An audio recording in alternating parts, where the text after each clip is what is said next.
Cabanas and umbrellas pack Noosa beaches as far as the eye can see as a wave of tourists reclaim the luxury holiday town. Noosa has been absolutely buzzing and all of our houses are full and looking like being full for the next 12 months. In the far north too, the return of southern visitors is helping rebuild Cairns' embattled tourism industry. On the whole, we're still at least a third down from where we would have been pre-COVID for this time of year.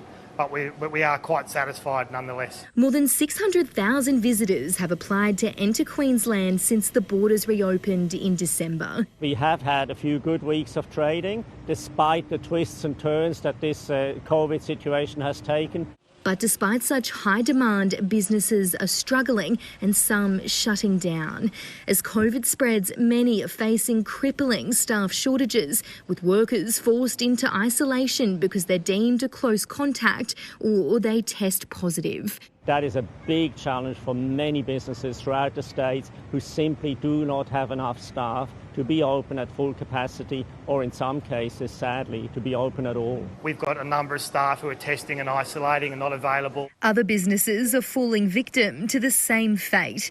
Rio Capurso has temporarily closed his Noosa restaurant as his staff recover from COVID or wait for test results. No, unfortunately, we are closed for today. He's frustrated by ever-changing COVID rules and requirements. It's becoming an incredible challenge for everyone to be able to understand what to do. Industry leaders say making rapid antigen tests free and more accessible will ease the burden. So too, bringing forward the return of quarantine-free international travel. There are simply not enough Australians currently here.